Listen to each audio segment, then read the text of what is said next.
Yeah. My favorite. It's Judd's Hockey Show.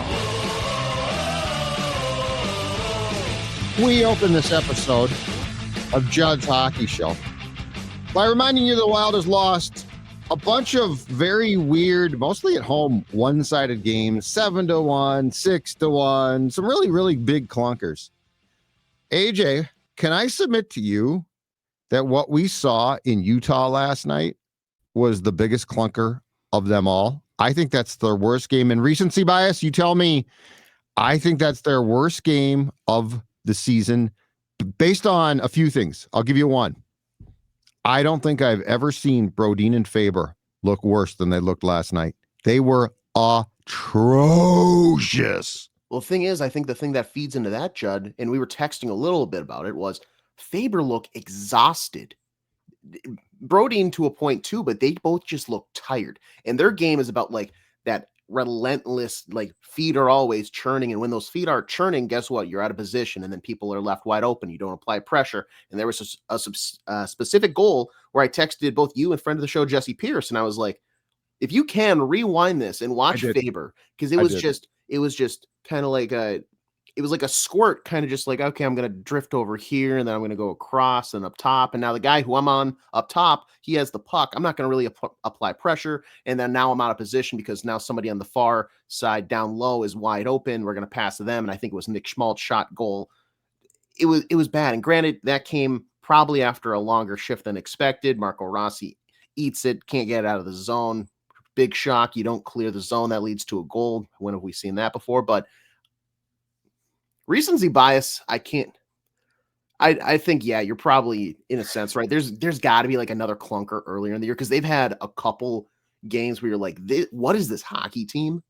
Yeah, no, you're right. You're right. But I don't know. I think the thing that's so infuriating about last night, especially just because of the recency bias, it's so tough for me to see Marc-Andre Fleury in what is his farewell trip. Essentially, I shouldn't laugh. Yeah. Like he's slamming his stick. He's letting up 6 goals, and what's the show in front of it? Absolutely nothing. There's a point of me, and I hate advocating for this at times because frankly, there's no need for it. But at some point in the third period, I was sitting there on the couch and I was just like, somebody hit somebody.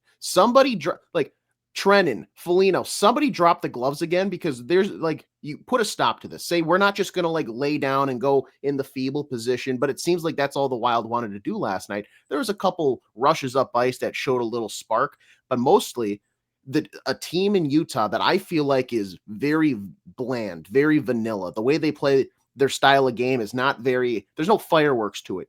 They look like the Globetrotters last night. They were wheeling and dealing and passing around the zone. They looked like it was the Four Nations with Conan O'Brien, Liam O'Brien skating around you like with nobody's business.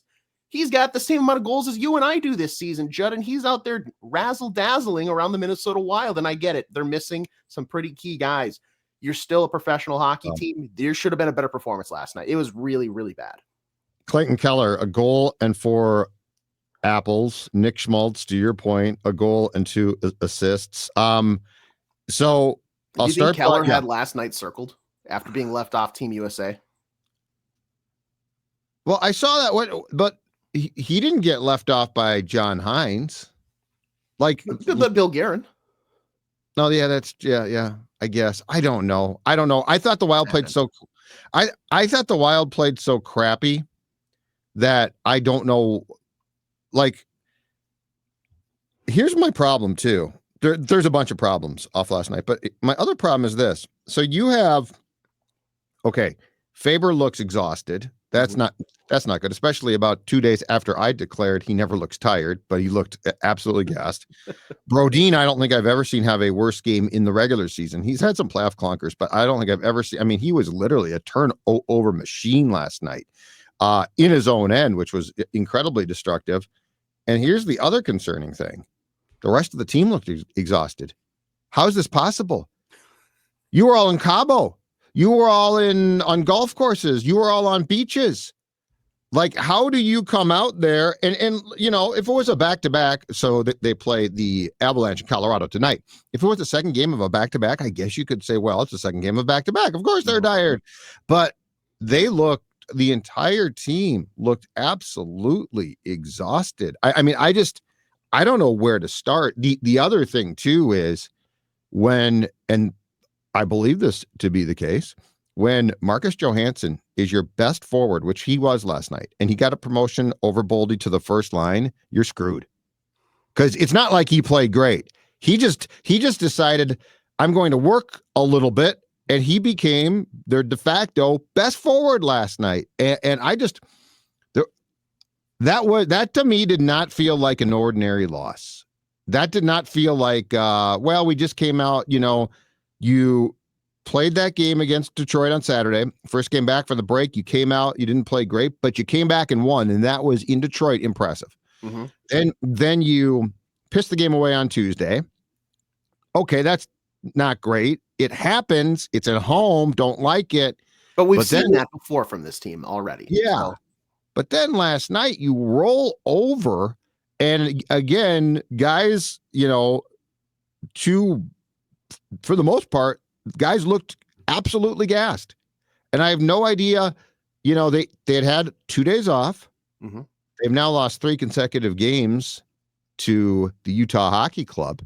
But I just don't know where that came from. And despite the fact his save percentage was terrible, I actually thought it could have been much worse. It could have been a 10 spot if Fleury hadn't made some absolutely great saves on grade A chances. Yeah, and you can't even use the excuse. Like when they go to Vegas and they lay a stinker like that, they're like, well, they were probably out at the MGM Grand partying it up and blah, blah, blah. You were in Salt Lake City, Utah. They shut things down at 8:00 there. Your covers the chin by 9:30 at the latest. You should have been well rested and ready to go. And then you drop that clunker. If anything, that performance shows me exactly why this team should not be thinking about adding anything major ahead of this trade deadline. Because let's say you add somebody of value. I don't think that even raises the floor that much of that team. You can't, there's nothing team altering that's going to happen between now and the 7th at 2:00. This team looks like what it is. And frankly, you're going to have games like this, which I hate to admit, but that's just what they've proven to us. You're out of the blue, you're going to just turn off everything hockey related, and you're going to go out there and you're going to play 60 minutes. Do you remember a time last night that they were in control of the game? Because it felt like Utah jumped on them right from the get-go. Nope. I think it was in the early second period where I was like, it's a 2-goal game.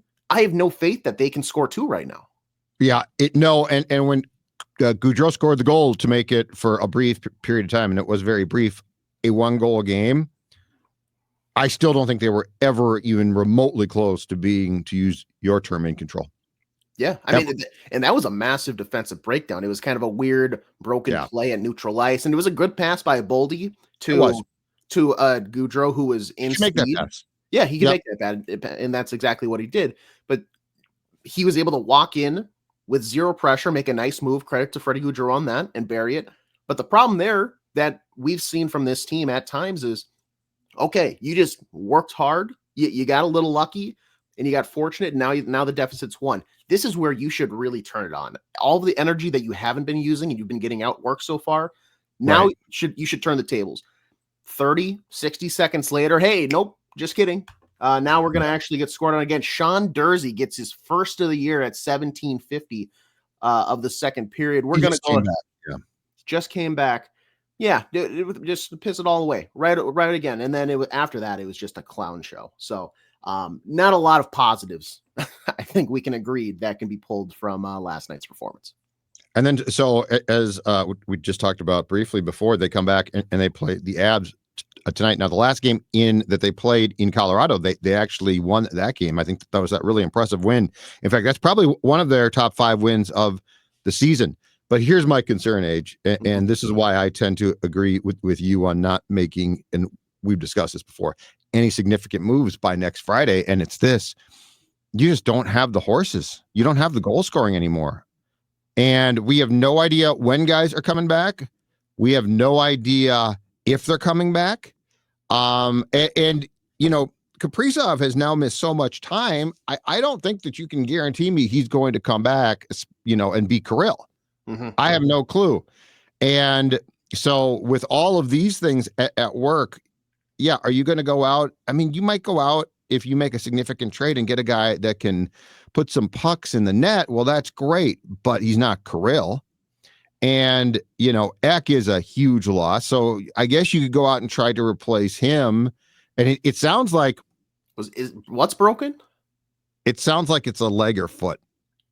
Oh God. So I'm going to go out on a limb. Well, I'm going to go out on a limb here. Okay. Since they won't divulge anything, I'll play doctor. I think so. He has had now. Is this the third time he's missed games in separate occasions because of lower body? It feels like it, yeah. So he got hurt initially. I think he got hurt initially in that game and then missed subsequent time against, if I'm not mistaken, at the X was against the Canucks. He left that game late. It was sort of a weird play. He was sort of away from the play, and then he sort of limped off and was out. Mm-hmm. Here's my guess. And the Islanders game, which was the game before the break, I'm going to diagnose that he had probably some type of stress reaction, which means that the bone's not broken, but it's the cautionary, hey, you got to get off of it right now before it breaks. Mm-hmm. Because there's no way they would have sent him to the Four Nations playing on a I think even Ek would have probably said I shouldn't play on like a broken bone in my leg or broken bone in my foot. I'd like to think so. But a stress reaction is on the precipice. It's not broken yet. Because that could have been, he could have come back and practiced. And this is where the technicality is, he got hurt in practice. If you have a stress reaction, it could go in practice. Okay. Now it's going because you played in games, but it's like the tree branch that's hanging by a thread, right? And you get a huge wind and that loosens it up. It gets loosened up, but the branch doesn't come down. And then you get a nice little spring, April gust, just a little gust, and that sucker falls. It was a stress reaction. So that's my only guess. And again, because they won't tell us crap, I'll guess because it sounds like among his appearances, I got a couple notes yesterday. Among the appearances Russo did yesterday, it sounds like he said now the expectation internally is that Ek is going to be out longer than Kaprizov, but we don't have a timetable, just to be very clear, on either one, other than knowing that Kaprizov is going to be out longer than the original 4 to 6 weeks. Even if it was the stress, even if what you're predicting and guessing at is correct, that seems. Oh, you shouldn't have played. That seems like incredibly irresponsible to go then to the Four Nations, knowing that you took a day off from your normal NHL club because of this issue, your normal job, and then you're like, well, you know what, we're gonna roll the dice here in 3 games for Sweden. You had 2 weeks off to let that thing rest and come back and reset. And granted, I'm not a doctor, so I don't know if 2 weeks would have made much of a difference. Maybe there's people that are more medically inclined in the JHS community who are. If they would come out and tell us what the problem is, we wouldn't have to guess too. This is the biggest thing that it all comes back to, it seems like, is that we don't know squat. Right. I can know what NFL Combine guy is having for lunch today. Did he have tuna on wheat or rye? Like, we can know this. In the NHL, a cold is, upper body, but also that he might have a broken wrist. We have zero clue. Let's talk about, just quickly here, for people who are sort of unfamiliar with how the league works, okay? Okay. The original goal of upper and lower body was playoffs only for guys that were going to try to play through something. It actually made some sense. Yeah. Because guys could find out, but if I have a finger that's like mangled, okay, I don't necessarily want you to know in a playoff series because you will target it. Mm-hmm. And so that was the original goal, was playoff time. In fact, I remember when I interned for the North Stars, you would get an injury report from around the league that basically said during the season what was wrong. So like you would get, much more information. And the original goal was, hey, in the playoffs, let's not volunteer it up. And I was like, okay, yeah, that actually makes some sense. Yeah. And then at some point in time in the last 20 years, they decided, oh no, let's do this all the time. But the problem, but the problem is now what's happening, like in the Eriksson Ek thing, is it's being used as a, well, you don't know what's wrong, so you can't talk about it, or you shouldn't comment. If a guy's going to miss substantial time, the targeting thing goes out the window, because if he comes back and it's not healed, that's your fault. So the original thing was, hey, I took a shot off the boot. My foot hurts. It's the playoffs. I'd rather not have you slash my foot. Mm-hmm. Now, but now, if you have surgery like Kaprizov did, there's no, when Kirill comes back, they're going to target that hernia. Oh boy, what if they target that hernia? It's either going to be fixed or it's not. So that's what makes this so ridiculous. But without Eriksson Ek, without Kaprizov, I'm inclined to agree with you. I don't see the need to make a substantial trade. This team is so far past now getting into the playoffs and losing. Like, the fan base is not going to say, oh, you missed the playoffs last year, but you got in, and then you got bounced in 5 in the first round. That's not going to happen. So you're either going to make a run, which is what a trade would be for, but if you don't know when Kaprizov and Ek are coming back, and quite frankly, when they come back, if they're going to be, even a semblance of the player that they can be, then you are completely right. Shut it down. Forget about it. It's done. Focus on July 1st, because I'll continue to pound this point home. The future's bright. There's nothing wrong with future, assuming that you keep Kirill, and the healthier Kirill is on the opening day of training camp, the better everyone is. I mean, I was hesitant about adding a piece a week ago when Eriksson Ek, in all of our minds, was healthy and kind of, frankly, like showing out at the Four Nations. I didn't think that adding like a Brock Nelson or a I don't know, another topper and scorer was necessarily going to like push the needle. Yeah, Brock Besser. I didn't feel like that was going to necessarily push the needle. And there was also hope that somebody had mentioned, I know in previous shows, that Dania Yurov, he might be in a situation where he could have come over. That's no longer happening. He has something with his foot now, and I think he has surgery, but he'll be back for the KHL playoffs, is what the trajectory on that sounds like. Zeev Buium still is probably in the pipeline, and now I'm almost like hesitant of, do you burn that first year? Like, Zeev, can you wait an extra couple of months and then we can just get the full 3 years out of you? I don't know. There's probably been a conversation about that, but it doesn't feel like this is the year by any means. And it would be genuinely stupid. I'm going to say genuinely stupid to go out and make any sort of trade that leads to you parting with any valuable asset. Right. It should be essentially future considerations to get a depth guy to add for whenever somebody else is going to get hurt. I don't want to see another pick go out the door, especially in the 25 draft, because then at that point you're showing up to make one pick in the 4th round and then you're heading home. What's even the point of that? You may as well just trade that for some sort of thing in 26. Right. This just feels like they're in a situation where the best thing to do is just sit on your hands, even though that's going to be painful for us too, the fans that also consume this show and watch the Wild nightly. Because maybe that feels like, okay, you're going to keep losing. You're going to drift lower in the standings, and maybe you'll creep in with a wild card spot. Maybe you'll just fall out. But right, I would rather have that than anything that's going to jeopardize what the plan and what has been set up. Like, the chessboard has been set up.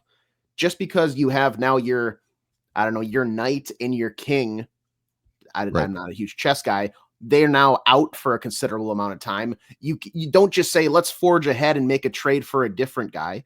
Let's just play the pieces in front of us, and probably we're going to lose, but in the long run, our board's going to be set up better next year.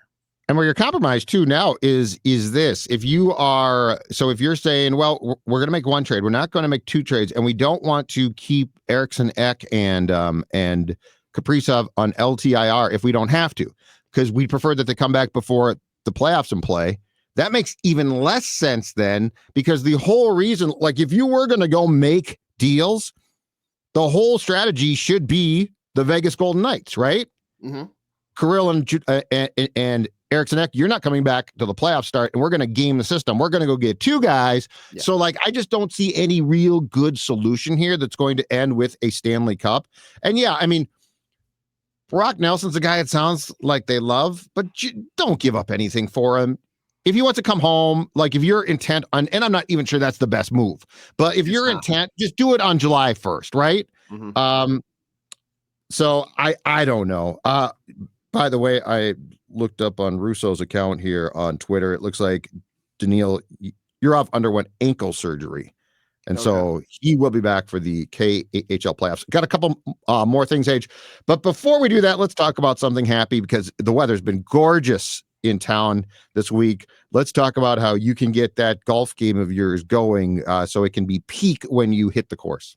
Yeah, the best way to do that is by heading over to Swing Lab Performance Golf, where they're going to get you fit and set up in your bag with all of the top new models and clubs from 2025 from all the brands that you know and love, like Titleist, Callaway, Mizuno, Cobra, TaylorMade, Cleveland, Eriksson. You name it, they've got it. The selection is terrific, and their professional club fitters have the most knowledge using their data-driven feedback to put any golfer with the right clubs. That's going to help you hit more fairways, close the, your approach game is all of a sudden going to be looking like your Tiger Woods in his prime. Maybe I can't guarantee that, but you're going to feel like it because before it was atrocious. They're going to get you that much better. They're going to be also doing for people that come in and do a fitting. They're going to give tickets, a drawing. You can sign up when you get these club fits. They're going to give 2 lower bowl tickets away to Wild Games. One actually still going on here for the game against the Dallas Stars on April 6th. That's going to run through the end of March. So if you haven't already yet, make sure to stop into Swing Labs. A purchase required and a fitting is required to be entered into that raffle. And then after you get those clubs, Judd, you're going to want to get a lesson so you can make sure you actually know how to use it properly, fine tune your game.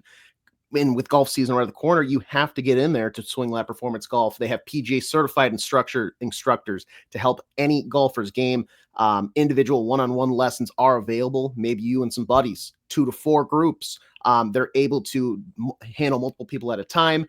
They'll be able to choose like different programs if you want to work on just getting off the tee box. If you want to work on that approach game that I very much need help on, I'm probably going to set up a lesson myself.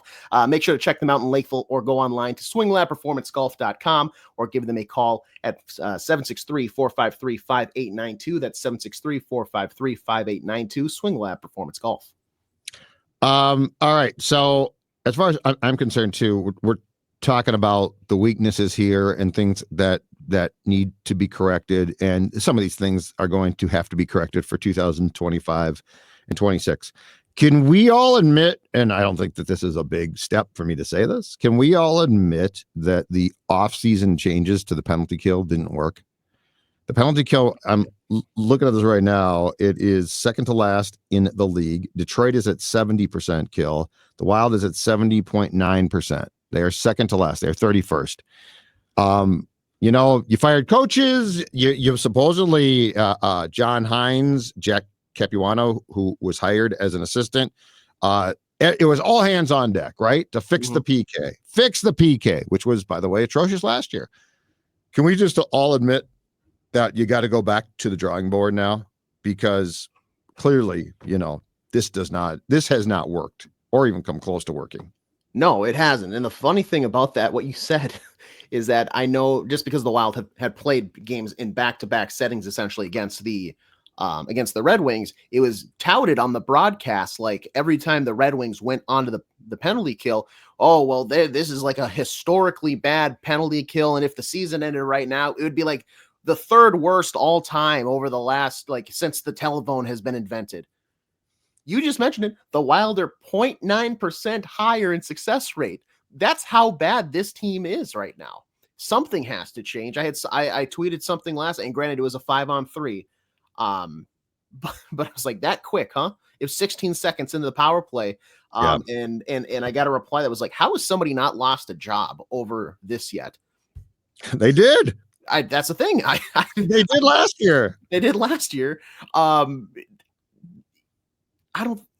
know you're battling injuries and stuff, but when you have, frankly, the likes of Brock Faber and Jonas Brodin in your lineup, that should be in a sense enough. Even Jared Spurgeon, like you have guys who are solid defensively, and yes, you're missing Joel Eriksson Ek, who is a fantastic penalty killer. Ryan Hartman, he's willing to throw the body in front of shots and block shots, but like this team, I would say, besides that top line, is a group of guys that also should have that mentality. Heck, Yakov Trenin was signed specifically because of his acumen on the penalty kill, down a man. Why was he signed again? I can't decide. I can't decide why he was. By the way, great locker room guy. The turnover last night that resulted in one of, I don't even know which Utah goal, but the one where he basically skates the puck to his own blue line-ish, dumps it out, gets picked off immediately, and turned back. And Trenton looked like he was like his head was going to pop off. He had no idea what to do. Sorry. Well, that's just how good the Utah Hockey Club are. So I'm not going to fault him for that one.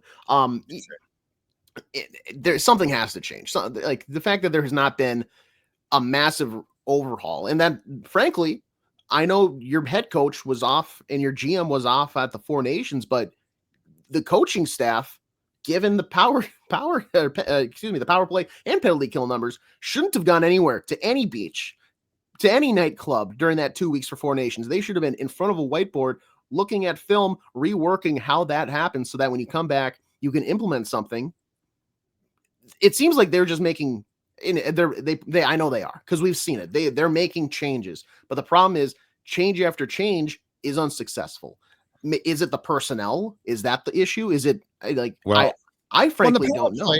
The power play, I mean, Kaprizov's out now, or has been out basically beyond 3 games coming back since late December. So like the power play, I'm not excusing it, but at least I can attribute things to it. The penalty kill is just, it's inexcusably bad for a second consecutive season. Yeah, it is. Like, and that's not a talent thing, man. That's a work thing. That's a systems thing. Like there's no place where coaching is more important and work is more important than the PK. And the thing about that too is I feel like last year and I know you were a big advocate of this, was the goaltending needed to be better, because your best defender on the penalty kill is your goaltender.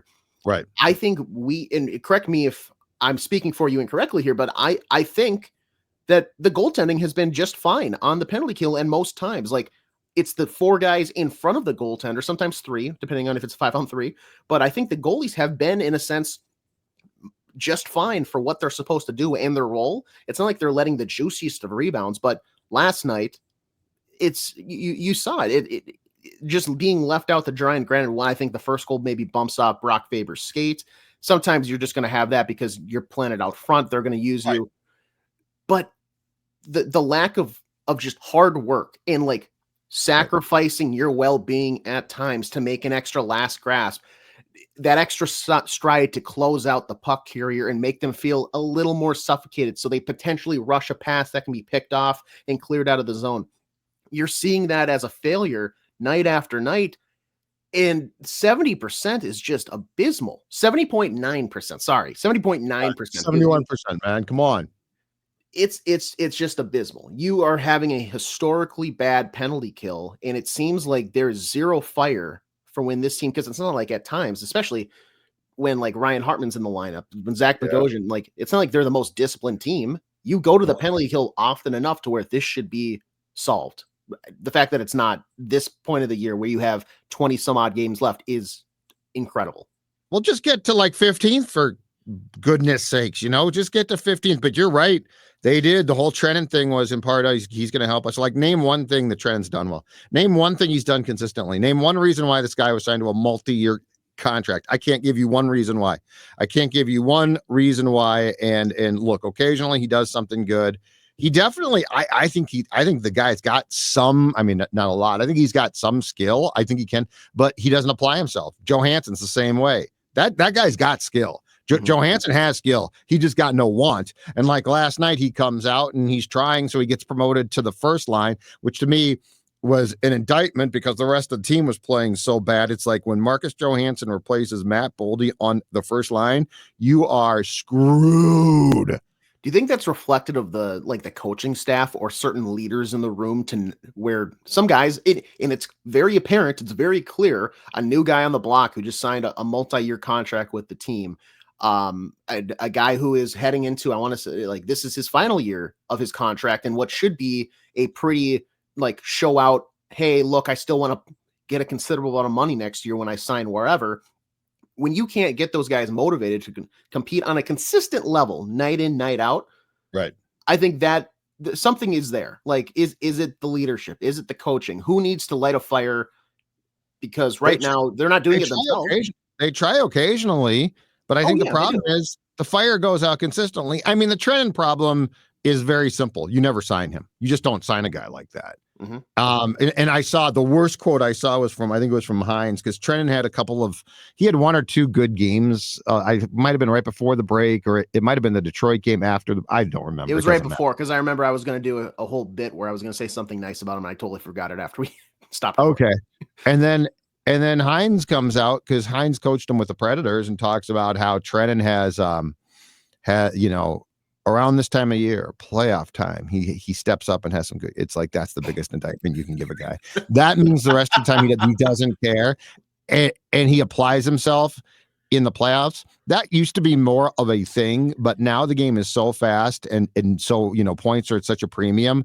If you're like, okay, hold on a second, wait till springtime, Mr. April, yak out Trennan. You just wait until you see it. You are grasping at straws for a signing that just looks like it was abysmal. And the whole thing last night was terrible, man. All right. We'll be back probably early next week. The Wild, as we said, has Colorado tonight, which is Friday night, in Denver. And then they come back and play a matinee against Boston on Sunday. The Boston Bruins reeling. That should be 2 points, except it's at home, so it probably won't be. We'll talk to you soon.